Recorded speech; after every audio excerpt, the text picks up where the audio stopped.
Ok, gente bonita, estamos aqui de volta reunidos para resolver a prova da UNB, da UNB, e hoje é mais biologia, então nós temos que ler um textinho como sempre. Mas esse é curtinho, eu te garanto.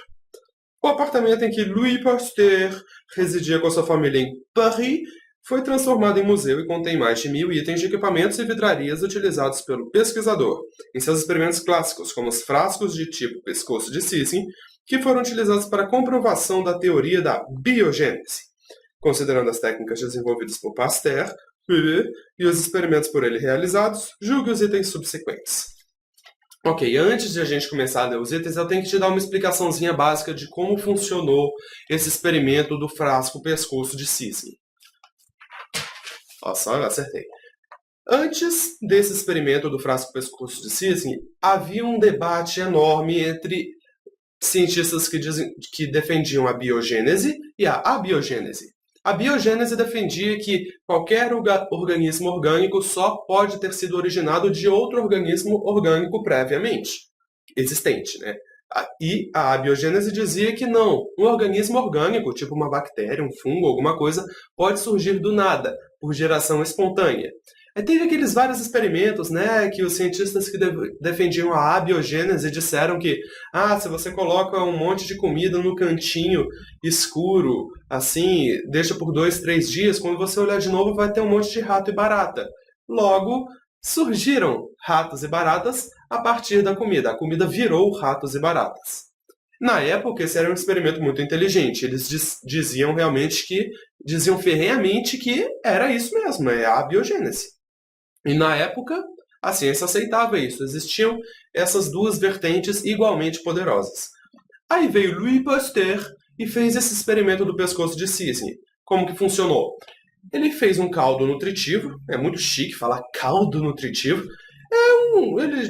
Ele cozinhou carne assim, é o caldo da carne, que é um caldo nutritivo, comida, basicamente, nutrientes, e ele botou dentro de um frasco.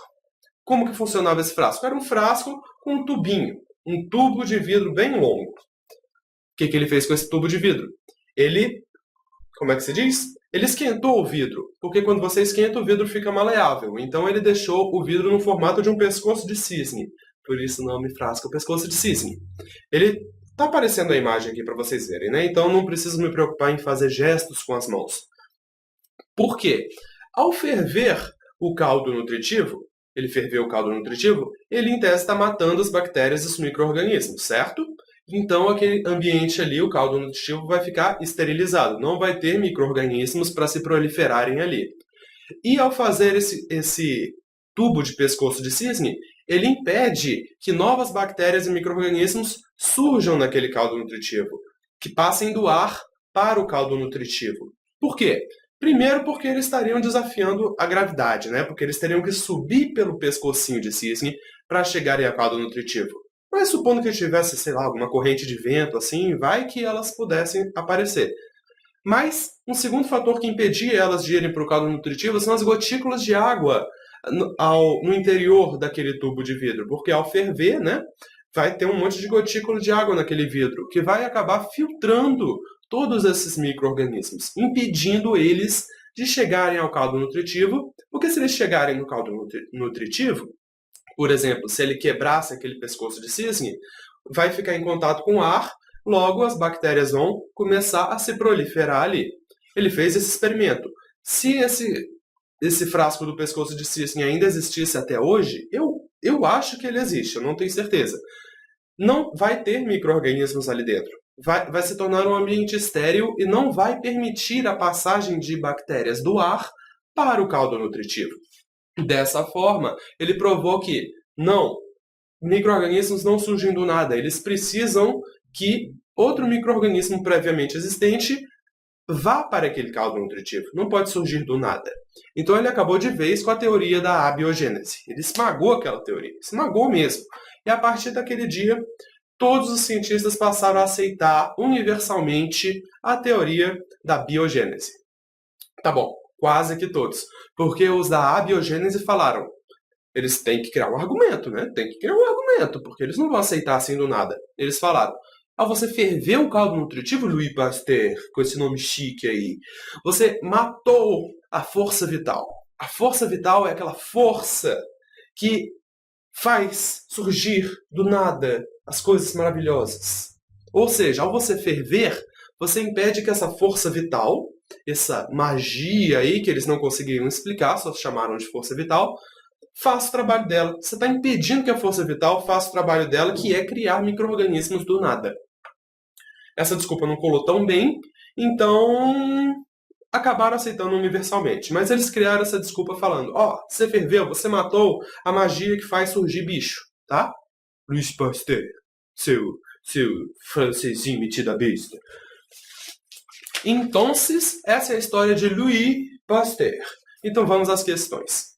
33. A partir de seus experimentos, Pasteur concluiu que bactérias e fungos presentes no ar são organismos heterotróficos, que crescem apenas em meios ricos em nutrientes. Tem dois problemas nessa questão. Generalização. Você não pode generalizar. Nenhum experimento científico é capaz de generalizar absolutamente nada. É que nem aquele negócio dos cisnes, todos os cisnes são brancos. Você pode só ter visto cisnes brancos até hoje, mas o que te garante que em 1912 não existia um cisne verde, um cisne preto, ou algum cisne de outra cor? Você não pode generalizar dizendo que todos os cisnes do universo são brancos. Assim como você não pode generalizar ao falar que todos os Humbertos são fantásticos. Porque vai que existe algum Humberto que não é fantástico, né? Nunca se sabe. Então, quais são as duas generalizações? Primeira é que ele concluiu que bactérias e fungos presentes no ar são heterotróficos. Não, ele concluiu que existem bactérias e fungos no ar que são heterotróficos. Não são todos heterotróficos. Ele não pode concluir isso. Pode ser até que seja verdade. Pode ser que todos sejam heterotróficos. Mas ele não pode concluir isso.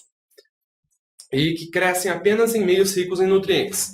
Não. O que ele concluiu? Que bactérias e fungos heterotróficos presentes no ar crescem em meio rico em nutrientes. Ele não concluiu que todos são heterotróficos, ele não concluiu que crescem apenas em meio rico em nutrientes. Ele provou simplesmente que existem heterotróficos e que eles crescem em meio rico em nutrientes. Muito cuidado com a generalização, tá bom? Então essa questão está duplamente errada. 34. A constatação de esterilização do meio nutritivo mediante o processo de fervura permitiu o desenvolvimento de importantes técnicas de preservação de alimentos, como a pasteurização. Perfeito, né? Você ferve o alimento, você acaba matando os micro-organismos que estão ali presentes. Então, esse é o processo de pasteurização. Pasteurização. Tá certo, tá perfeito. 35. A estrutura dos frascos do tipo pescoço de cisne permite que se mantenha um contato entre o ar e o líquido, utilizado como meio nutritivo, o que possibilita a proliferação de micro-organismos mesmo após a fervura do líquido.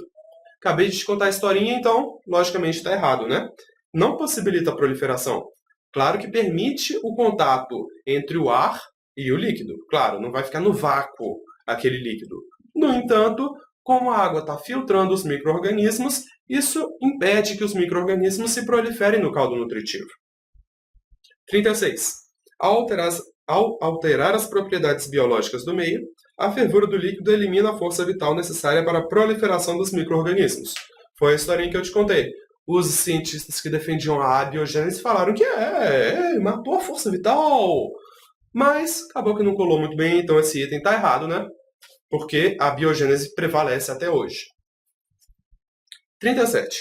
Caso a experiência de Pasteur com um frasco de vidro do tipo pescoço de cisne tivesse sido realizada em um local de gravidade zero ou em atmosfera bem rarefeita, as propriedades físicas dos líquidos utilizados não seriam modificadas. Errado, né? As propriedades físicas, que são o ponto de fusão e o ponto de ebulição, são diretamente relacionadas à pressão atmosférica. Se está em baixa pressão atmosférica ou no vácuo, essas propriedades vão com certeza se alterar. Quanto menor a pressão atmosférica, mais fácil ele vai entrar em ebulição, mais fácil ele vai fundir. Ou seja, uma temperatura menor. Não vai ser necessária uma temperatura tão alta para o líquido ferver se a pressão atmosférica não for tão elevada. Quanto menos ar, mais fácil é de as moléculas do líquido virarem gasosas, né? Logicamente. Então, essas foram as questões de hoje. Eu espero que você tenha gostado. Fique ligado no próximo vídeo em que a gente vai falar da vaquinha. A maravilhosa vaquinha ruminante. Tá certo? Os 4 estômagos da vaca e todas essas coisas bem que só o CESP gosta de cobrar. Te espero no próximo vídeo, não se esqueça de dar o seu like, dar o seu favorito, ou melhor, lembre-se de dar o seu like, dar o seu favorito, porque se eu falar esqueça, vai que você esquece, né? Vai que você ignora o não. Lembre-se de dar o seu like, dar o seu favorito, compartilhar esse vídeo se você gosta de ganhar 1 like, 2 likes nas redes sociais, porque você compartilhou um vídeo de exatas, olha que fantástico, quão popular você é. Então, te espero no próximo vídeo sobre a vaquinha ruminante, tá certo? Fui!